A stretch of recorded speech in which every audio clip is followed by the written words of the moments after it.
Hello friends, आज इस video में मैं वेजिटेरियन फूड और नॉन वेजिटेरियन फूड इनके बारे में इंटरेस्टिंग साइंटिफिक फैक्ट्स आपको बताने वाला हूं। इस वीडियो में मैं वेज और नॉन वेज फूड इनमें से किसी को सही या गलत नहीं कहूंगा, बल्कि इम्पार्शियल तरीके से 3 फैक्ट्स आपको बताऊंगा और फिर फैसला आपको करना होगा।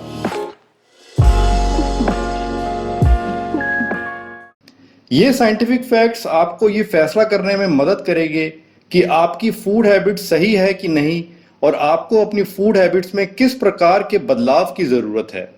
तो आइए हम एक एक करके इन फैक्ट्स को जानते हैं। दोस्तों, वेज और नॉन वेज फूड के बारे में पहले साइंटिफिक फैक्ट को जानने के साथ हमें इसके रिलीजियस एस्पेक्ट को भी साथ में समझना होगा। आमतौर पे प्योर वेजिटेरियन लोग ये मानते हैं कि नॉन वेज फूड खाना धार्मिक तौर पर गलत है, क्योंकि ये जीव हत्या है। अब इसके अपोजिट भी एक तर्क है जो कुछ नॉन वेज खाने वाले लोग देते हैं। उनका तर्क होता है कि प्लांट्स एंड एनिमल्स दोनों ही जीवित प्राणी होते हैं, तो वेजिटेरियन फूड खाना भी जीव हत्या ही है और इसलिए नॉन वेजिटेरियन फूड खाना गलत नहीं है। ये दोनों तर्क आपको भी कंफ्यूज कर सकते हैं। तो यहां पर अब हम इसके पीछे की साइंस को जानते हैं। मैं यहां पर आपको CBSE syllabus class 10th biology की बुक दिखाना चाहूंगा। इसमें एक चैप्टर है कंट्रोल एंड कोऑर्डिनेशन। हम इस चैप्टर की कुछ लाइंस पढ़ते हैं। इसमें लिखा है, the animals can react to stimuli in many different ways because they have a nervous system and an endocrine system involving hormones. The plants, however, react to stimuli in a very limited way. This is because the plants do not have a nervous system like the animals have. The plants use only the hormones for producing reaction to external stimuli. Animals use both nervous system and hormones for coordination of their activities. Plants have no nervous system, so plants use only hormones for coordination. Thus, the reaction of plants to different stimuli like light, gravity, chemical substances, water, and touch, etc., is due to the effect of hormones. The plants respond to various stimuli very slowly by growing.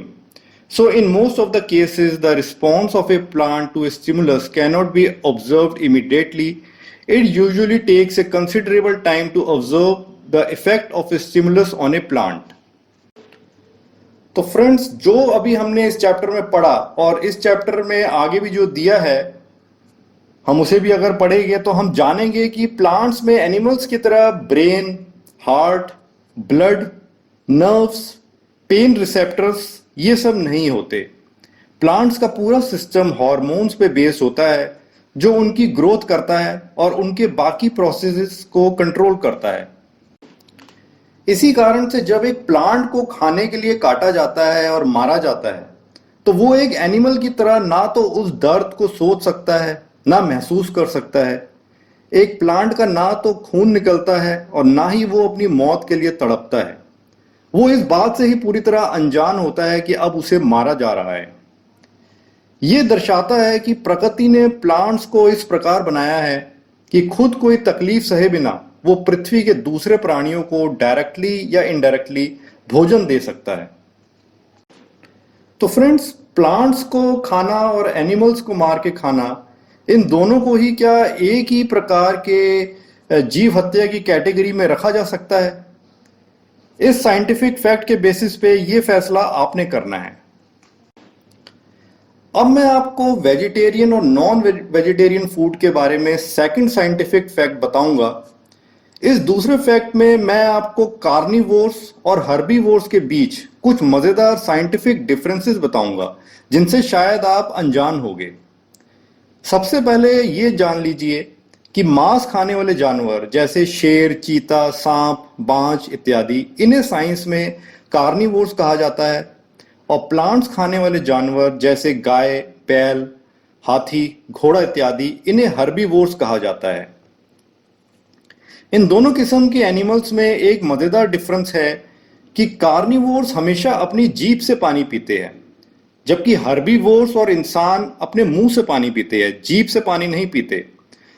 दूसरा मजेदार difference है कि सभी carnivores के नुकीले दांत और नाखून होते हैं और इससे वो अपना शिकार करने में इस्तेमाल करते हैं और कच्चा मांस खाने के लिए इस्तेमाल करते हैं।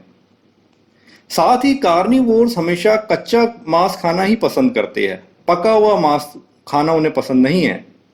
पर हर्बीवोर्स और इंसान के नुकीले दांत और नाखून नहीं होते। साथ ही इंसान अगर कच्चा मांस खाएगा तो पहली बात तो चबा ही नहीं पाएगा, और अगर किसी तरह खा लेगा तो उसका डाइजेस्टिव सिस्टम उस खाने को पचा नहीं पाएगा और वो बीमार पड़ जाएगा। फिर एक और मजेदार अंतर है कि कार्निवोर्स को पसीना नहीं आता, जबकि इंसानों और हर्बीवोर्स को काफी पसीना आता है। इनके डाइजेस्टिव सिस्टम में भी काफी अंतर है। हर्बीवोर्स और इंसानों के कंपैरिजन में कार्निवोर्स के डाइजेस्टिव सिस्टम की लेंथ कम होती है, और साथ ही कार्निवोर्स के डाइजेस्टिव सिस्टम में ह्यूमन से लगभग 10 गुना ज्यादा HCl एसिड बनता है। इन दोनों वजह से कार्निवोर्स जल्दी ही अपना खाना हजम कर बाकी वेस्ट बाहर कर देते हैं, और दूसरे जानवरों को खाने से उनकी बॉडी में टॉक्सिन्स नहीं जमा हो पाते। पर इंसान सिर्फ पका हुआ मांस ही खा सकता है, और वो भी उसको देर से ही हजम होता है। ये सब अंतर जो मैंने आपको इस सेकंड साइंटिफिक फैक्ट में बताए, ये दर्शाते हैं कि प्रकृति ने इंसान को मांसाहारी नहीं बनाया है, बल्कि शाकाहारी ही बनाया है, और नियमित रूप से नॉन वेजिटेरियन फूड खाना इंसान की हेल्थ के लिए हानिकारक हो सकता है। दोस्तों, अब मैं आपको वेजिटेरियन और नॉन वेजिटेरियन फूड के बारे में तीसरा और आखिरी साइंटिफिक फैक्ट बताऊंगा।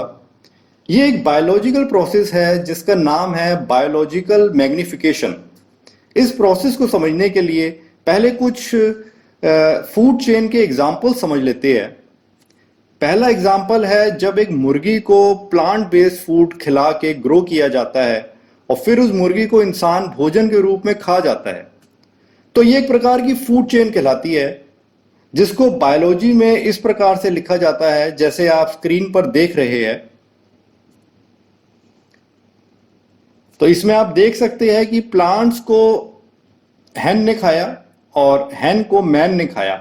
इस तरीके से ये फूड चेन लिखी जाती है। अब एक फूड चेन में हर प्राणी का जो स्थान होता है उसे ट्रॉफिक लेवल कहा जाता है बायोलॉजी में। मतलब इस फूड चेन में जो आप स्क्रीन पे देख रहे हैं, प्लांट का फर्स्ट ट्रॉफिक लेवल है, हैन का सेकंड ट्रॉफिक लेवल और इंसान का थर्ड यानी हाईएस्ट ट्रॉफिक लेवल है। अब हम एक बार फिर क्लास 10 साइंस की बुक में एक चैप्टर देखते हैं। इस चैप्टर का नाम है अवर एनवायरनमेंट। इसमें एक टॉपिक है बायोलॉजिकल मैग्निफिकेशन। उसके बारे में पढ़ते हैं कि क्या लिखा है।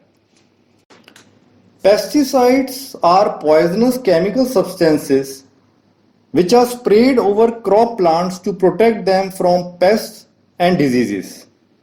These chemical pesticides mix up with soil and water. From soil and water, these pesticides are absorbed by the growing plants. Thus, pesticides enter the food chain at the producer level, that is plant level, and in the process of transfer of food through food chains, these harmful chemicals get concentrated at each trophic level. The increase in concentration of harmful chemical substances like pesticides in the body of living organisms at each trophic level of a food chain is called biological magnification. Pesticides are non-biodegradable chemicals, so they get accumulated at each trophic level. अब हम इस topic से related एक question भी देखते हैं। एक problem दी है, which of the following will have the maximum concentration of harmful chemicals in its body.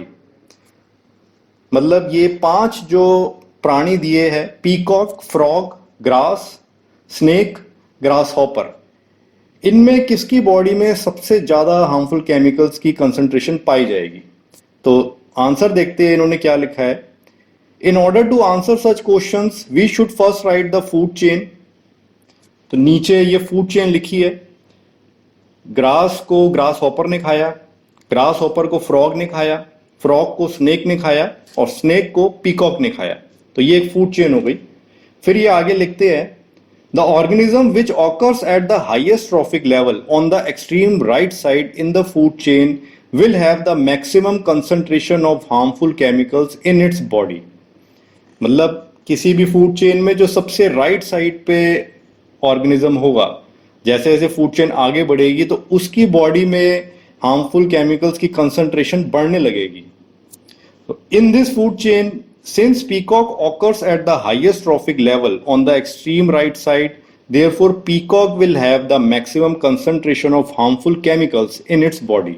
तो फ्रेंड्स, इस टॉपिक और क्वेश्चन से हमें ये बात पता लगती है कि नॉन बायोडिग्रेडेबल केमिकल्स जैसे पेस्टिसाइड्स वगैरह, ऐसे केमिकल्स एक फूड चेन में प्लांट्स के थ्रू एंटर होते हैं और फिर फूड चेन में जो अगला प्राणी उस प्लांट को खाता है तो वो केमिकल्स उसकी बॉडी में भी चले जाते हैं.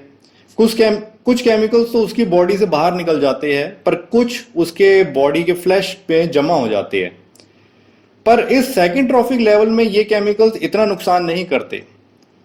पर इसके बाद जो अगला प्राणी, जैसे फ्रॉग जब ग्रास हॉपर को खाता है इस वाली चेन में जो हमने देखा, तो ये harmful chemicals third trophic level यानी फ्रॉग में चले जाते हैं और फ्रॉग की बॉडी में से ये केमिकल्स इतनी आसानी से बाहर नहीं निकलते और उसकी बॉडी का यानी उसके मांस का हिस्सा बन जाते हैं.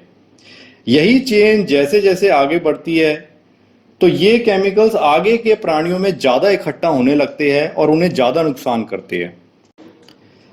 अब हम वेजिटेरियन फूड खाने वाले इंसान और नॉन वेजिटेरियन फूड खाने वाले इंसान, इन दोनों की फूड चेन पर भी गौर करते हैं. स्क्रीन पर देखते हैं हम. आप देख सकते हैं कि एक वेजिटेरियन पर्सन जब खाना खाता है तो वो डायरेक्टली प्लांट बेस्ड फूड खाता है. तो इससे वेजिटेरियन पर्सन जो है वो सेकंड ट्रॉफिक लेवल पे रहता है. पर हम नॉन वेजिटेरियन पर्सन की जो फूड चेन देखें तो इसमें वो इंसान थर्ड या फोर्थ ट्रैफिक लेवल पर आ जाता है. और फिर बायोलॉजिकल मैग्निफिकेशन प्रोसेस जो अभी हमने जाना, इस वजह से कई हार्मफुल केमिकल्स जो खाने में होते हैं वो एक नॉन वेजिटेरियन फूड खाने वाले इंसान के लिए ज़्यादा हानिकारक हो जाते हैं. और ये साइंटिफिक फैक्ट साइंस की कोर्स बुक में दिया है. आप चाहे तो किसी भी क्लास 10 साइंस की बुक में इसके बारे में पढ़ सकते हैं. तो फ्रेंड्स, अब हम इस वीडियो के एंड में आते हैं. मैंने इस वीडियो में आपको वेजिटेरियन और नॉन वेजिटेरियन फूड के बारे में 3 इंटरेस्टिंग साइंटिफिक फैक्ट्स के बारे में बताया. इनको जानने के बाद अब फैसला आपने करना है कि क्या आपको अपनी फूड हैबिट्स में कुछ बदलाव की ज़रूरत है या नहीं. आप अपने व्यूज़ कमेंट सेक्शन में शेयर करें और ऐसे ही इंटरेस्टिंग वीडियोस देखने के लिए हमारे चैनल को सब्सक्राइब करें. Okay, bye friends.